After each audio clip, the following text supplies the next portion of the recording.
둘러보면 자, 먼저 우리 종합과세라고 하는 게 원칙이라 그랬었죠.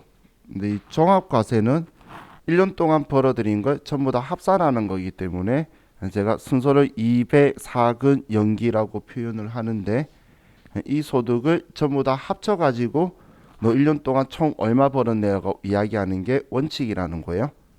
자, 그런데 이 분리과세는 이 종합과세 중에서 그냥 원천징수하고 더 이상 세금 이야기하지 말라고 빼버리는 완납적 원천징수만 우리가 분리과세라고 하는 거예요. 그래서 이 분리과세는 종합과세 중에서 이 소득들 중에서 이 6개 소득 중에서 원천징수 당하면서 더 이상 세금 낼 필요가 없도록 그냥 세금 완납 종결시켜 주는 게 분리과세인 거예요. 그럼 분류과세라는 건 이 종합과세에 들어가 있는 게 아니라 종합과세에 넣지 않고 따로 분류해서 개별적으로 하나씩 계산하겠다는 거예요. 이건 어쩌다 한 번씩 발생하기 때문에 여러분들이 퇴직금을 받으면 퇴직금만 가지고 퇴직소득세를 계산할 거예요. 그리고 여러분들이 뭐 보유하고 있는 집이라든지 물건들을 팔게 되면 그러면 양도세라고 우리 흔히 이야기하죠. 그 양도소득세를 줄여서 말하는 건데 그거는 그 물건만 가지고 또 계산을 할 거라는 거예요. 그래서 그것들은 종합과세에 들어오는 게 아니라 따로 과세하는 거를 분류과세라고 표현하는 거예요.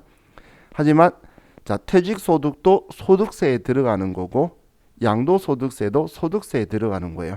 그래서 우리가 부양가족을 판정할 때는 우리가 소득세 과세되는 종합소득금액이든 우리 퇴직소득금액이든 양도소득금액이든 전부 다 합쳐서 우리는 소득금액이 100만 원 이하면 소득이 없는 자로 간주하는 거예요. 그럼 우리가 시험에서 증여라든지 상속받는 게 나오는 경우가 있어요. 그럼 우리는 상속세나 증여세는 또 다른 세법이지 소득세법이 아니에요. 그래서 상속은 얼마 받든 간에 소득금액은 없는 거예요. 소득금액으로 들어오는 게 아니라 다른 세법이기 때문에 여기에는 들어오지 않는다고 보시면 돼요. 전에 다른 문제에서 그 상속 1억 받은 게 나온 게 있었는데 근데 다른 소득이 없으면 상속은 소득이 없죠. 아니니까 그거는 소득이 없는 사람으로 처리된다고 보시면 돼요. 자, 그럼 자, 얘네들 뒤쪽에서 볼 수 있으니까 자, 우리 뒤쪽으로 가서 자, 277페이지에 종합소득 계산 구조에서 자, 우리가 이자소득, 배당소득, 수익금액 글자는 빼고 보시면 이자소득, 배당소득, 사업소득, 근로소득, 연금소득, 기타소득 얘네들이 전부 다 합쳐서 종합소득이라고 표현을 하는데 이 사업소득은 매출액이라고도 표현을 해요.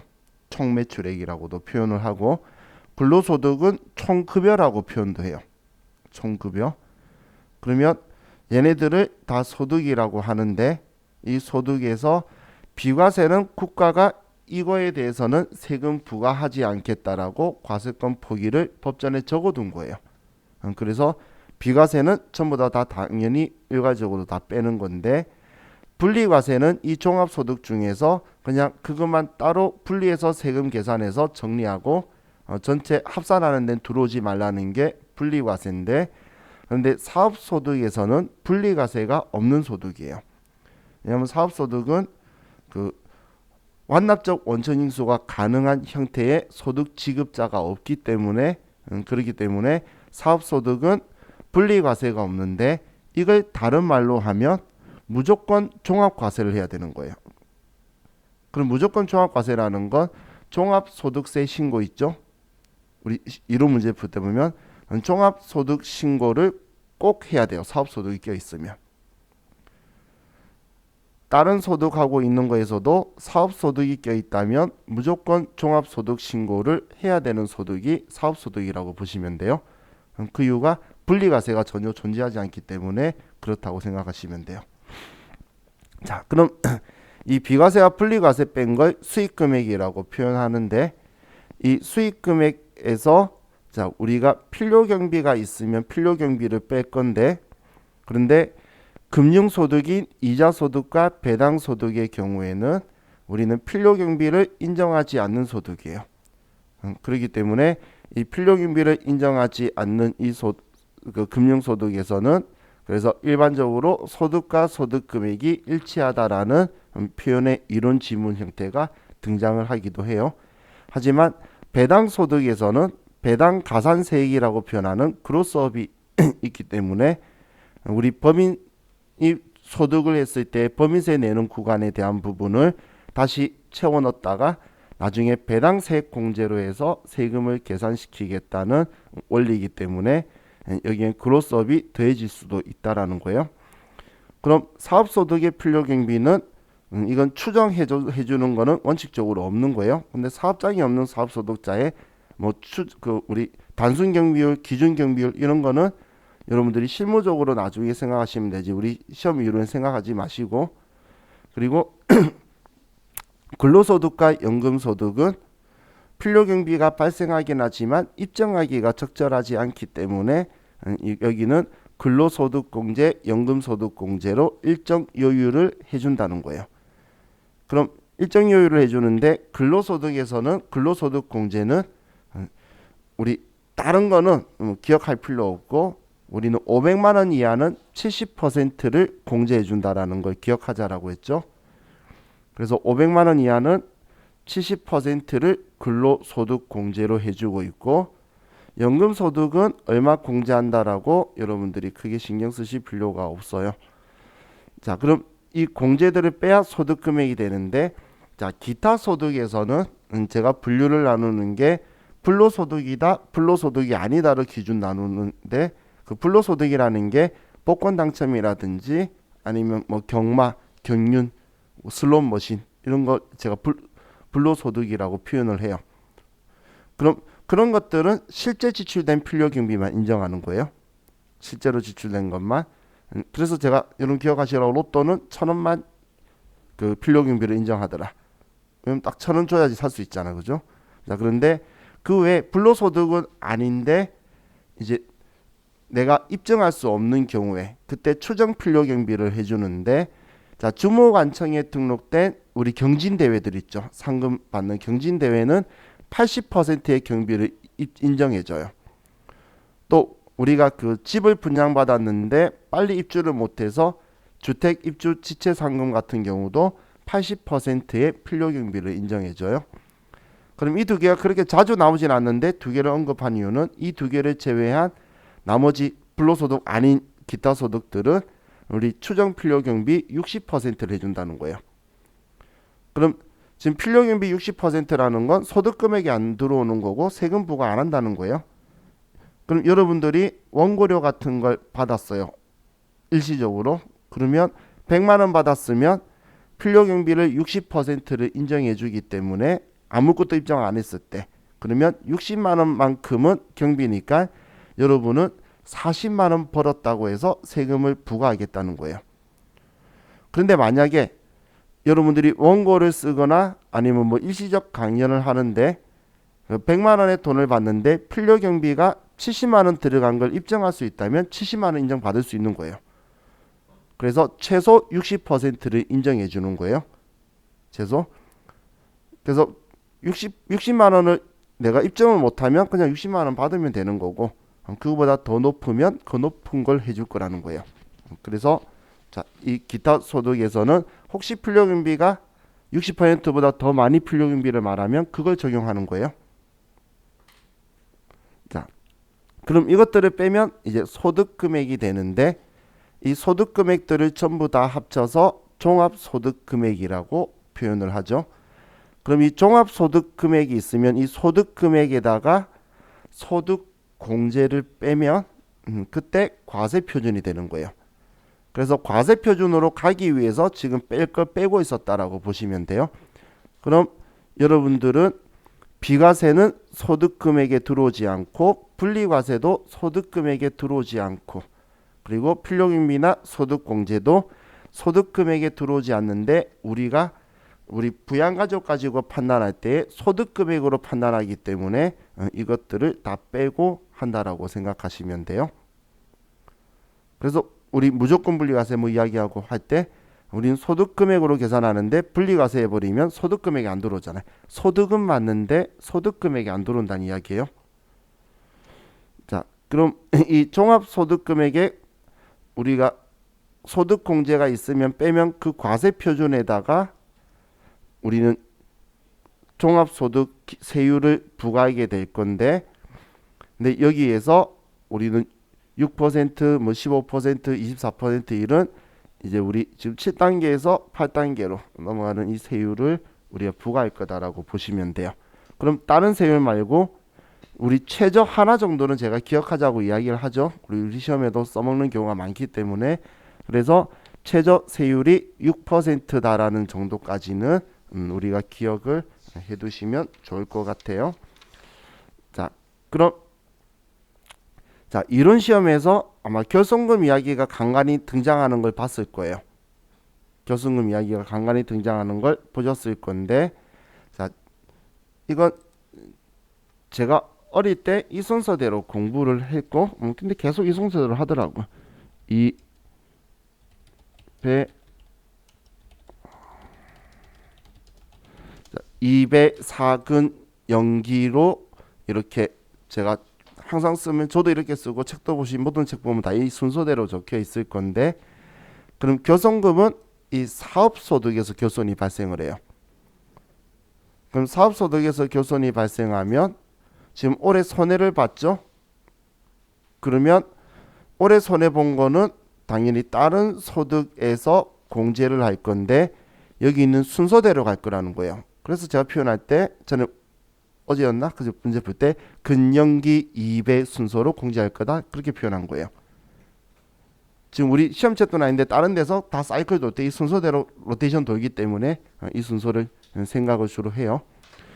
그럼 2월 결손금이라는 건 옛날에 손해본 거죠. 그걸 10년간 공제를 해주는데, 옛날에 손해본 게 있었다면 그 손해본 것도 사업소득일 거잖아. 그럼 당연히 같은 소득에서 먼저 상기하기 때문에 올해 사업소득이 만약에 우리가 손해를 본 게 아니고 이익을 봤다면, 돈을 벌었다면 당연히 사업소득에서 2월 결손금은 먼저 공제하고 4근 연기 2배 순으로 갈 거다, 그 이야기예요. 자, 그런데 과거에 손해본 것도 있고 2월 결손금도 있고 올해도 손해본 거예요. 결손금도 있으면 어느 걸 먼저 하느냐? 그럼 오해할 수 있는 게, 그럼 옛날 거 먼저 정리해야지라고 할 수 있는데, 그렇게 생각하지 마시고 올해 돈 벌어야지 옛날에 손해본 걸 볼 수 있는 거예요. 그래서 올해 손해본 거를 먼저 정리하고도 다른 소득에 남아 있으면 그거 가지고 2월 결손금을 공제하는 거예요. 그래서 올해 손해봤으면, 전체적으로 다 손해봤으면 2월 결손금은 손을 못 댄다는 거예요. 지금 작년에 코로나 때문에 풀어준 부분이 있긴 하지만 여러분은 그렇게 공부를 하시면 돼요. 자, 그런데 여기에서 그럼 자주 또 나오는 게 부동산 임대업이에요.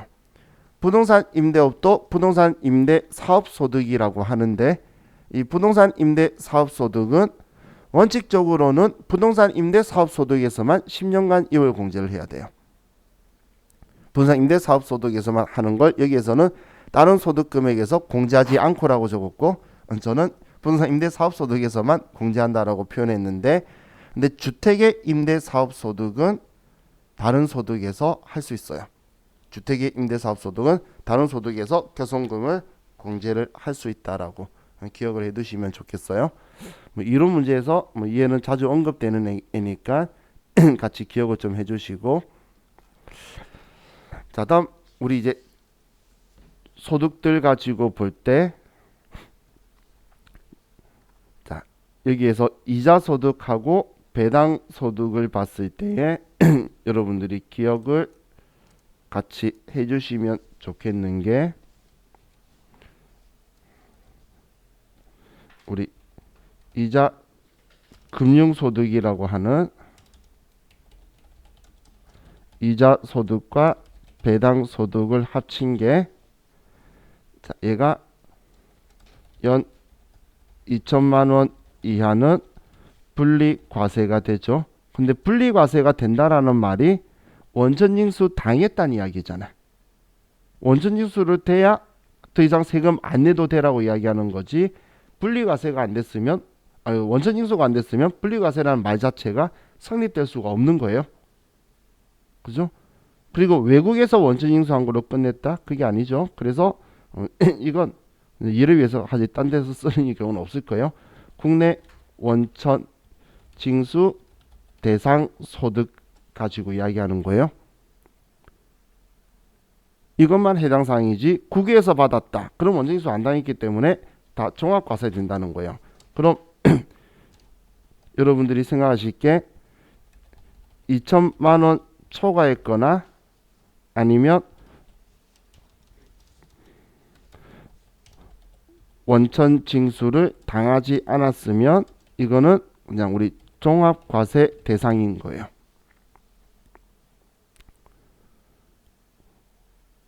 (2천만 원) 초과했거나 원천 징수 당하지 않으면 종합과세 대상인 거예요. 자, 그래서 오늘 우리한테 2100 되니까 소득이 2100이라 하더라도 얘 비과세 분리과세 이야기 없었죠. 얘 지금 이 대상도 안 되고 필요경비 없는 거죠. 그래서 그러면 이자였으면 이자 소득 금액, 뭐 배당인 배당 소득 금액, 뭐 합쳐서 금융 소득 금액이 2,100만 원 되는 거니까 100만 원보다는 훨씬 초과해서 제가 안 된다라고 그냥 말해버렸죠. 그렇게 계산이 된다는 거예요. 자, 그럼 여기에서 우리 시험 보고 나서 저한테 질문하신 분들이 있었는데 직장공제회 초과 반환금은 얘는 무조건 분리과세 대상이에요. 직장공제 초과 반환금은 무조건 분리과세 대상이니까 그것도 그럼 같이 여러분들이 기억을 해두세요. 자, 그리고 시험에서 자주 또 물어보는 내용이 우리 금융소득의 이자 배당의 소득의 일반 세율은 14%예요. 지방소득세 빼고 14%예요. 그럼 여러분들이 하나 기억해 주실 게 예외적으로 비영업 대금의 이익은 25%다라는 것도 같이 기억을 해 두시면 나중에 시험 보실 때에 이용하실 수 있을 것 같아요.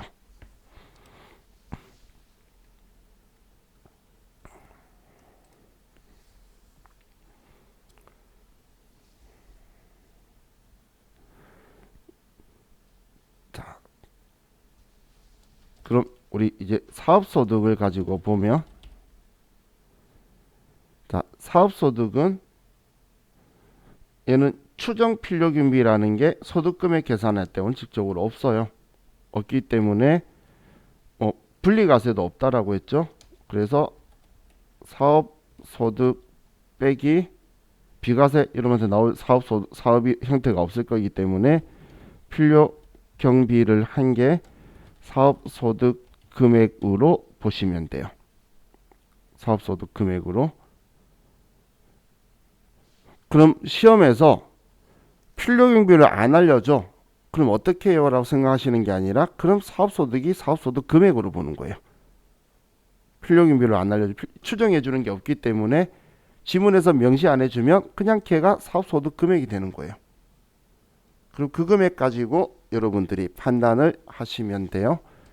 그럼 이 사업소득은 우리 일반적으로 우리 원천징수를 안 하는 게 원칙이에요. 안 하는 게 원칙이에요.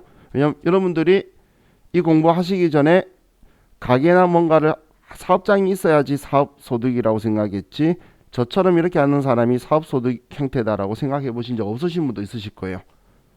그렇기 때문에 여러분들이 기존에 알고 있던 가게는 원천징수를 안 하는 할 수 있는 대상이 없어요. 왜냐면 돈을 지급해 주는 자가 원천징수 할 건데 내가 버는 돈을 주는 사람이 없거든. 내가 창출해내는 거지. 그래서 원천징수가 없는데 저처럼 계속적 반복적 인적 용역을 제공하는 이런 사람들은 원천징수를 3%를 하는 거예요. 그리고 우리 봉사료의 경우에는 5%를 원천징수 한다고 보시면 돼요.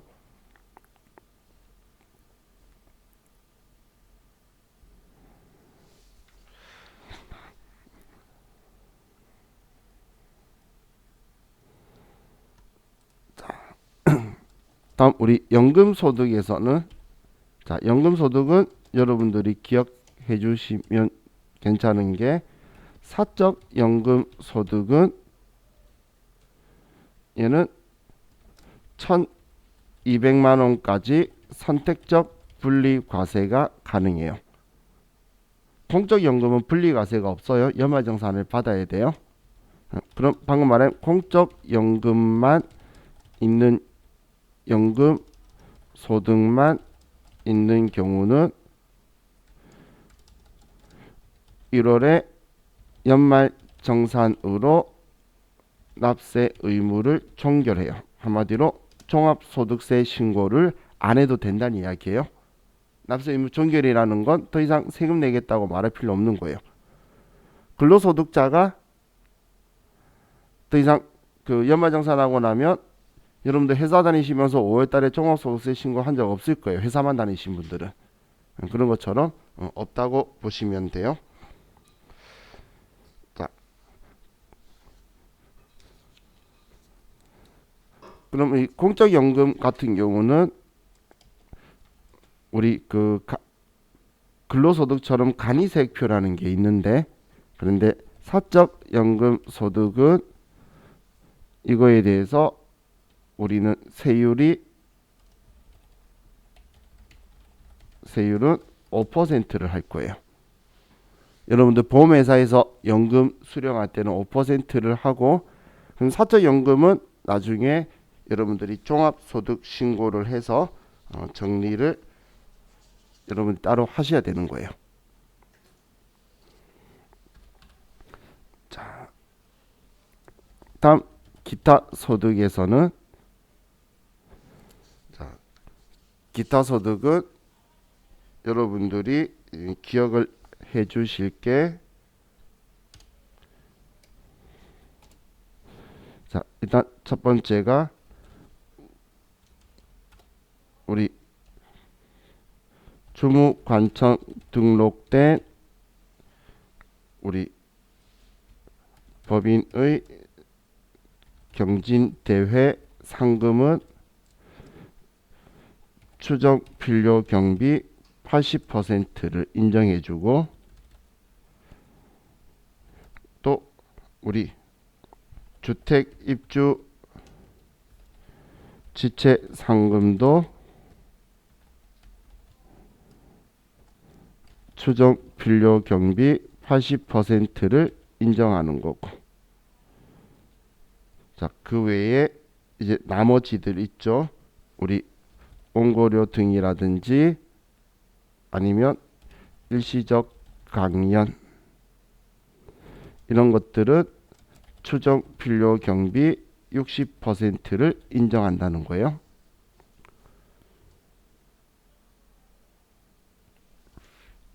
그리고 우리 복권이나 경마, 경륜, 슬롯, 머신 이런 것들은 우리는 실제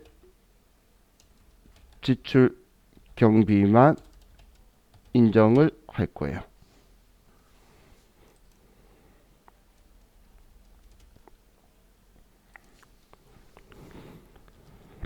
자,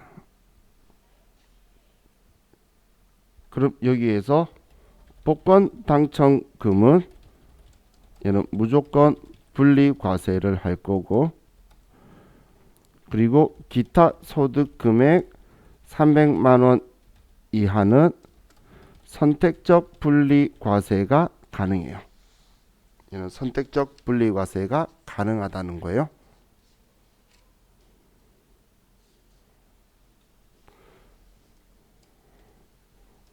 그리고 원천징수 세율은 원칙적으로는 20%,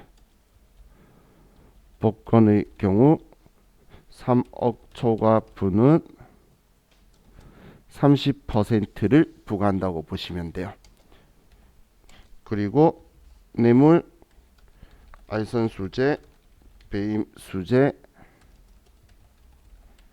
그리고 위약금이나 배상금 이런 것들은 원천징수를 할 수 없죠.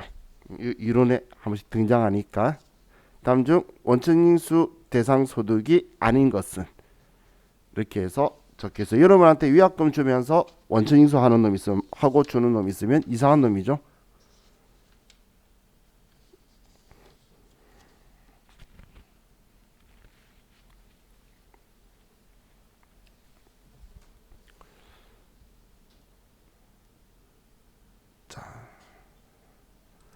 그리고 하나만 기타로 우리 퇴직 후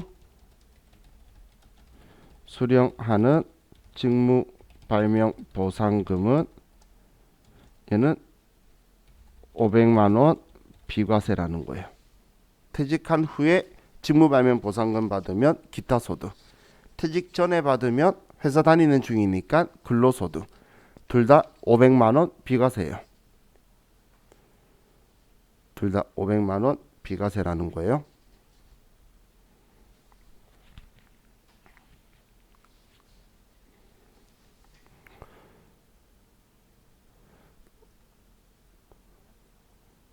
자, 그럼 자, 우리 근로소득에 대해서는 좀 책을 가지고 좀 보면, 자, 근로소득에서 전에 제가 일용 근로자에 대해서 막 산출세액을 계산하는 것처럼 쭉 갔었는데, 그때 제가 기억하자고 말한 게 일용 근로소득자도 근로소득공제로 15만 원을 소득공제를 받고, 그리고 세액공제로 근로세액공제 55%를 받게 돼요. 근로세액공제 55%를 받는다고 보시면 돼요. 그래서 소득공제와 세액공제를 전부 다 일용 근로자도 받는데, 그런데 자, 이건 안 적을게요. 일용 근로소득은 무조건 분리과세다. 여러분들 다 잘 알고 계시더라고요. 연말정산하면서. 그죠? 그래서 일용 근로소득자도 무조건 분리과세다. 왜냐하면 종합소득 신고하기가 적절하지 않으신 분들이기 때문에 그렇게 정리를 하고 끝낸다고 보시면 돼요. 자, 그럼 나머지에서 자, 우리 비과세 급여에 대해서는 여러분들이 좀 잘 하시는 것 같으니까, 자, 이 부분만 체크를 좀 한 번만 더 인지를 하세요. 297페이지에 보면 상산직 근로의 연장 근로수당 있죠. 이건 직전 과세기간 총급여 3천만 원 이하이면서 당해년도 월정액 급여가 210만 원 이하이면 우리는 생산직한테만 연장 근로 비과세 적용을 준다란 이야기예요. 근데 연 240만 원 한도니까 월 20만 원이 아니에요. 올해 처음 지금 받는다면 100만 원 받아도 100만 원 다 비과세인 거예요. 그래서 올해 240이 넘어가면 그 다음 부분부터 과세로 처리가 되는 거니까, 이걸 그래서 월 20만 원이다라고 이런 식으로 장난치는 거 TAT 2급에 본 적이 있으니까 그런 거에 현혹되지 마시라고 말씀드리는 거예요. 자, 그럼 자, 우리 이제 307페이지로 가서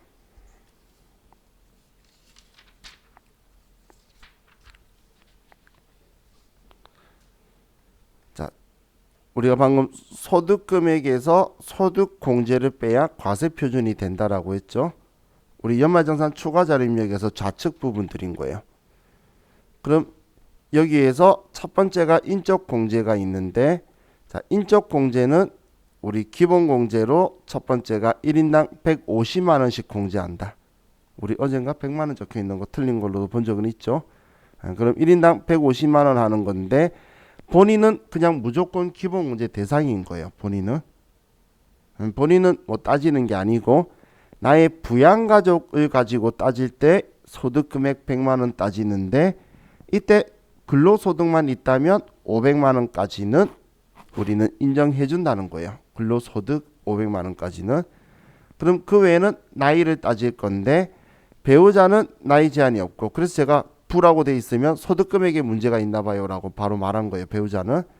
그런데 나머지 가족들은 그냥 딴 거 따지지 말고 20세 이하 60세 이상만 생각하면 되죠. 그죠? 결혼전 그거잖아. 설마 직계 전속이 20세 이하일 확률은 없죠. 거의. 그죠? 그렇기 때문에 내가 회사 다니고 있는데 회사 다니는 나이에 뭐 부모가 20세 이하일 리는 없으니까 그 범위로 생각을 하시면 돼요. 그럼 우리 위탁 아동만 우리 18세 미만 혹은 17세 이하 이렇게 표현하는데 6개월 이상 양육해야 돼요. 그러면 우리 상반기부터 양육을 했다라고 하면 뭐 조건에 들어갈 수가 있겠죠. 그죠? 그렇게 해서 기본 공제 대상이 되면 자, 전제 조건이 추가 공제가 있는 거예요. 그래서 우리가 부양가족 명세 입력할 때에 기본 공제를 부라고 하는 순간 뒤는 끝인 거예요. 뒤에는 아무것도 없어요. 그럼 이 기본 공제 대상은 본인도 포함이죠. 그래서 이 4개는 본인도 다 받을 수 있는 거예요. 본인이. 그래서 본인이 70세 넘어도 경로자, 장애가 있어도 장애인. 또 한부모 공제는 배우자가 없는데 기본 공제 대상 직계 비속이 있어야 돼요. 기본 공제 대상 직계 비속이 있으면 되고, 부녀자는 본인이 종합소득금액 3천만 원 이하인 여성 근로자로서 이게 전제 조건인데 배우자 있으면 되고, 맞벌이 부분은 결혼 안 했으면 배우자가 없겠죠. 그러면 내가 부양하고 있는 가족 중에서 여기에 기본공제 대상이 있다면 뭐 어머니나 형제자매나 이렇게 있을 수가 있겠죠. 그러면 부녀자 공제를 받을 수 있다는 거예요. 하지만 이 한부모 공제, 부녀자 공제는 이중 공제는 안 된다고 했어요. 그럼 세부담 최소화되는 가정 적혀 있는 글자들 간간히 보셨죠? 그래서 그러면 100만 원의 한부모 공제를 받아야 된다는 거예요. 자, 그럼 우리 오늘 이야기했던 우리 부양가족에서는 배우자와 직계비속은 뭐 생계 유무를 따지지 않으니까 그러면 우리 직계존속이나 형제자매만 동거 유무를 따지면 돼요. 그래서 우리 생계가치 안에서 부라고 했던 사람이 거의 대다수가 직계존속이었죠. 그래서 그분들은 따져야 되는데 직계비속은 따질 필요 없다는 걸 알고 있는지 그때 우리 계속 물어봤던 거예요. 그리고 우리 판정 시기는 사망이나 장애는 우리 돌아가시거나 치유된 해까지는 공제가 되는데 그런데 이혼인 경우에는 다른 사람의 배우자로 바로 즉시 그해 공제받을 수 있기 때문에 이혼하면 이제 나의 기본공제 대상자의 범위에서 없어지는 남이 되는 거예요.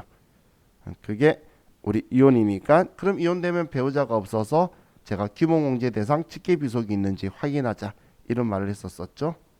그죠? 자, 이게 우리 가족들에 대한 거였었고, 자, 일반 근로소득자들도 세액 공제는 해줘요. 우리 컴퓨터에서 근로세액 공제 130만 원까지는 세금이 130만 원까지는 55% 빼주고 130만 원 넘어가는 건 30% 빼주는 걸로 컴퓨터가 계산해서 여러분들 연말정산 추가자료 입력 오른쪽 제일 위에 적혀 있는 게 산출세액에서 세액공제 빼는 금액이 이걸 계산해 주는 거예요. 자, 그럼 자, 우리 이론상으로 우리는 이제 그 항목별 공제들 안 하면 우리 보험료라든지 아니면 그 의료비라든지 이런 연말정산이라고 여러분들이 흔히 말하는 이걸 받지 않으면 우리는 세액공제를 받을 수 없다라고 나오면 틀린 거예요. 표준 세액공제 13만 원. 옛날에는 10만 원이었다가 12만 원이었다가 14만 원 높아졌으니까 13만 원이다라고 기억을 해두세요. 자, 그럼 우리 보험료 세액공제의 경우에는 우리는 피보험자를 기준으로 기본공제 대상자여야 되니까 우리 가족이 나이에 제한도 있고 소득금액에도 제한이 있는 거였어요. 그래서 피보험자를 가지고 봐서 피보험자가 기본공제 대상자인지를 봐야 되고 그리고 저축성 보험은 안 되는 거였다. 이렇게 생각하시면 돼요. 다음 의료비 세액 공제인 경우에는 보험료 공제하고 반대로 나이도 제한이 없고 소득금액도 제한이 없어서 저는 이 제한이 아니라 이 사람이 경로자가 되는지 나이를 보고 그냥 바로 이야기를 접근을 했었었죠. 그래서 소득금액의 제한을 전혀 신경 안 쓰는 유일한 공제가 의료비 공제예요. 소득금액을 신경 안 쓰는. 자, 그럼 이 의료비 공제에서는 우리가 한도가 있는 안경이라든지 안경 렌즈는 50만 원이고 산후조리원은 우리는 본인이 총급여 7천만 원 이하인 근로자가 연 200만 원 한도로 세액 공제가 된다는 거예요. 세액 공제가. 자, 그리고 이 의료비들은 신용카드하고 이중 공제가 되기 때문에 의료비 세액 공제가 돼도 신용카드 공제가 되고 의료비 세액 공제가 안 돼도 신용카드 공제는 되는 거예요. 그래서 의료비에 대해서는 카드 썼다 그러면 된다라고 그냥 생각하시면 돼요. 자, 다음 교육비 세액 공제는 자, 여러분들이 많이 실수하는데 나이 제한은 없고 소득 금액에만 제한이 있어요. 그리고 직계 전속의 교육비는 안 되니까 안 되는 거니까 그러면 뭐 본인 배우자 그리고 직계 비속 그리고 형제 자매도 된다는 이야기예요. 그래서 형제 자매도 소득 금액만 없으면 교육비 공제가 되는데 그런데 대학원은 본인만 되는 거예요. 대학원은 그래서 형제 자매에 대해서 여러분들이 너무 인색하게 생각하지 말고 내가 공제 받을 수 있다. 내가 내줬으면 내가 받아야지. 이렇게 생각하시면 되겠죠. 그럼 여기에서는 우리가 기억하실 게 그 학교에서 하는 급식비나 이런 거 있죠. 그거는 우리 전부 다 되는 거예요. 근데 기숙사비나 아니면 그 통합버스 이런 건 교육비에 들어가지 않는 거예요. 자, 잠시만요.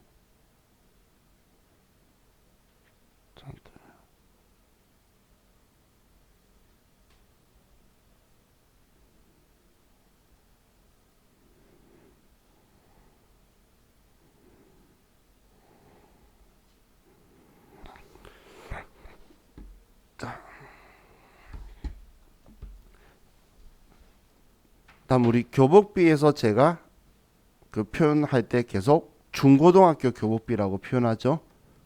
그럼 유치원이 교복 입는 곳은 옛날에 있었던 것 같은데 유치원이나 초등학교 교복비는 안 된다는 거예요. 그럼 중고등학교 것만 50만 원 한도로 되는데 이 교복비 그 교복비 가지고 교육비 공제 받는 건 얘는 신용카드도 이중 공제 된다는 거예요. 얘는 교복비는 신용카드도 이중 공제가 돼요.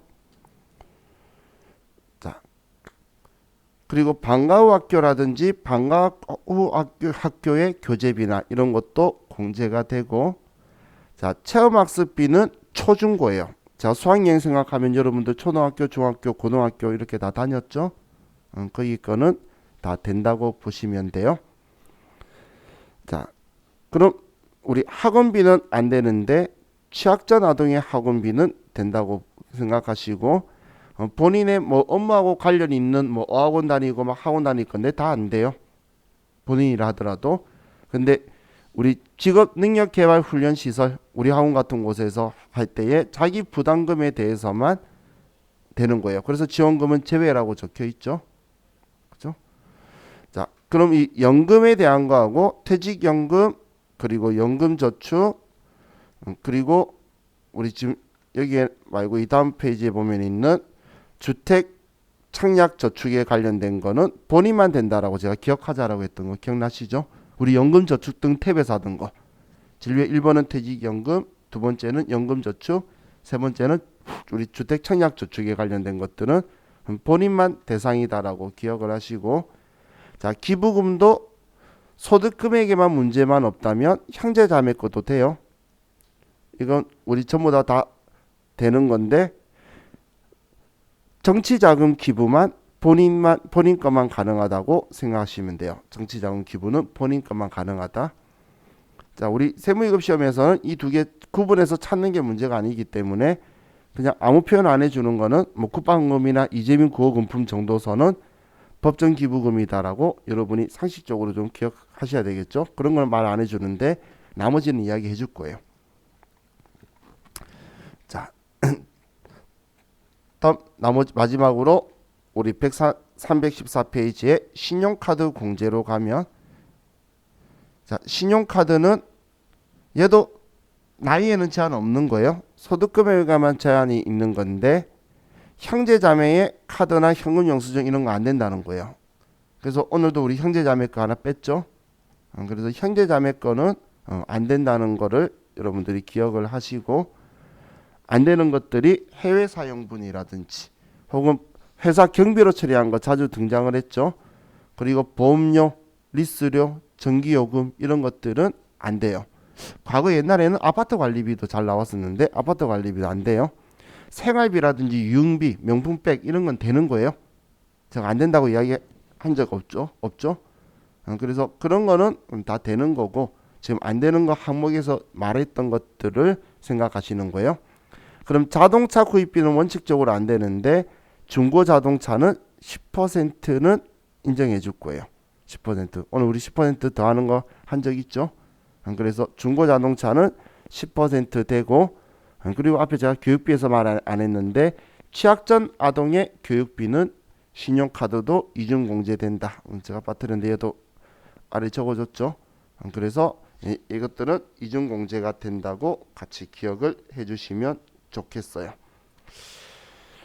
자, 이 정도면 우리 실기 보는 데 필요한 정보들은 저와 같이 좀 이야기를 했는데, 제가 1시간 안에 한다고 좀 빠르게 한 것 같아요.